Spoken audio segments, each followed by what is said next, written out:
Before we begin, close your eyes, take a deep breath, and let yourself be immersed in the story. Listen closely and enjoy the journey we're about to take you on. We post new suspense-filled stories every day at 8 p.m., so if you miss one, don't worry, you can find them all in our playlist. If you're enjoying the content, support us by subscribing and turning on notifications. It's a new channel, and your support means the world to us. Now sit back, relax, and let the story unfold.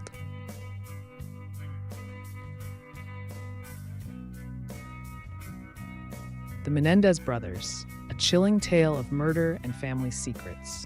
Introduction. In August 1989, a call to 911 from a mansion in Beverly Hills would send shockwaves across America.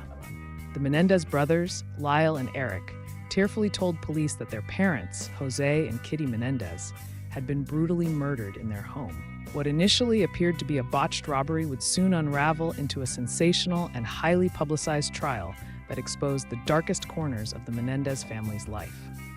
The story of Lyle and Eric Menendez, who killed their parents, remains one of the most infamous true crime cases in American history, capturing the nation's imagination with its complex mix of wealth, privilege, family abuse, and gruesome murder.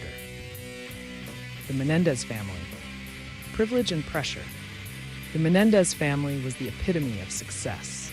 Jose Menendez, a Cuban immigrant, had built a lucrative career as a film executive, amassing millions and providing his family with a luxurious life in Beverly Hills. His wife, Kitty, a former school teacher, appeared to enjoy the fruits of their success, but behind closed doors, the family was far from idyllic. Lyle and Eric, the couple's two sons, grew up in a world of privilege, but that privilege came with intense pressure.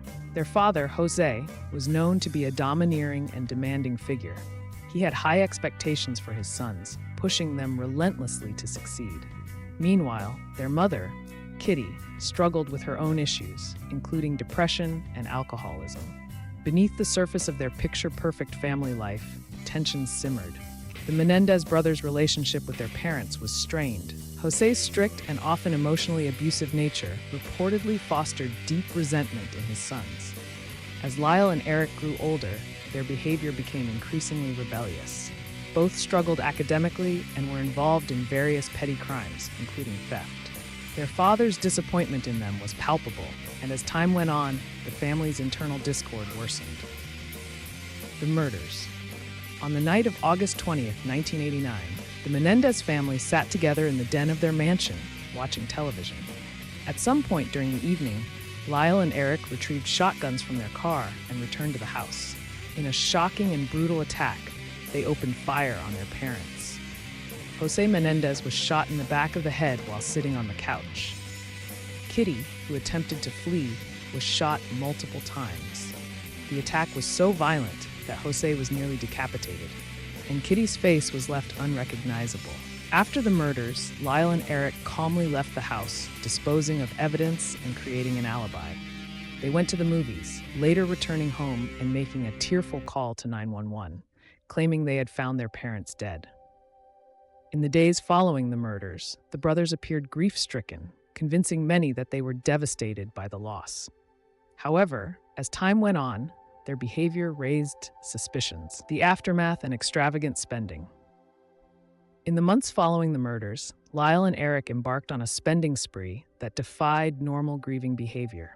They spent lavishly, buying expensive cars, watches, clothes, and even a restaurant.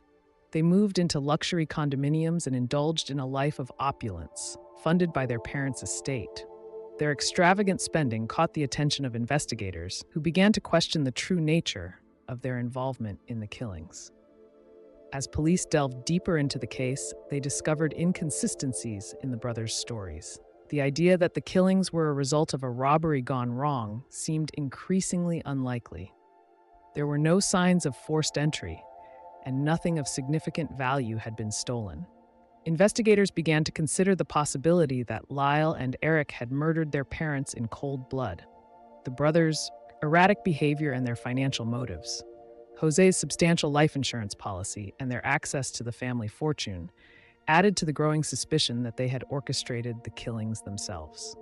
The confession and arrest. Despite mounting evidence, the case remained unsolved for nearly 7 months.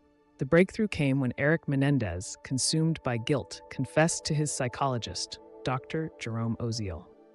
Eric told Oziel that he and Lyle had killed their parents.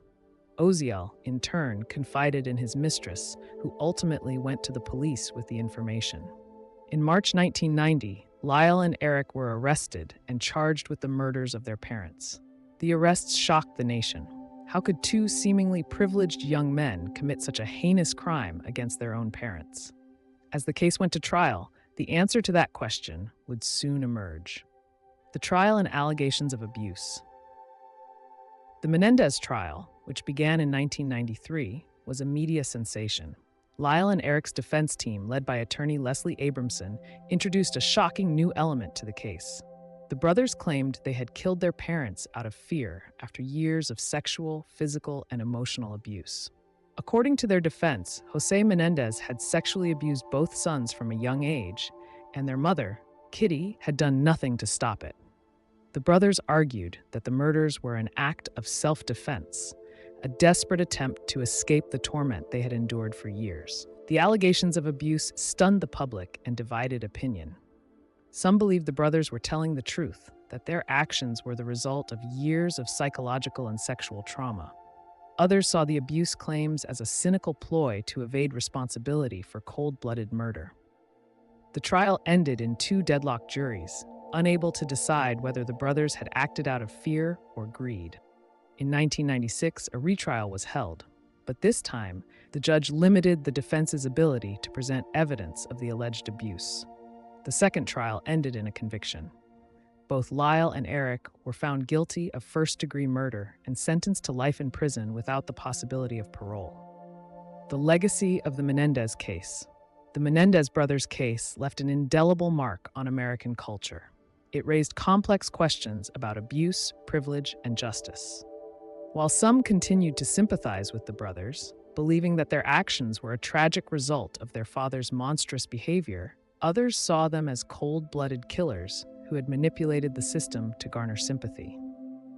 Over the years, the case has been the subject of numerous books, documentaries, and television specials, including the Netflix series Monsters, the Lyle and Eric Menendez story, which re-examines the case in light of changing attitudes toward abuse and trauma. In 2018, the brothers were reunited in the same California prison for the first time in decades, reigniting public interest in their story.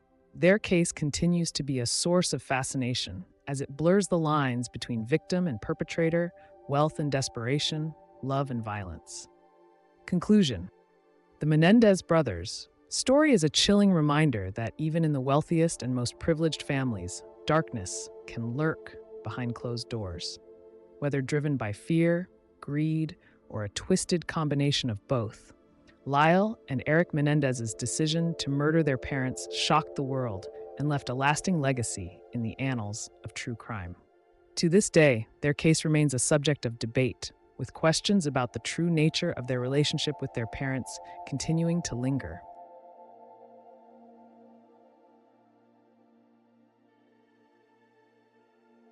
The story has come to an end, but stay relaxed. If you feel yourself drifting off to sleep, just let the video play and enjoy the soothing music in the background. Let it guide you gently into rest. We'll be here, bringing you more stories every night. Sleep well, and see you tomorrow at 8 p.m.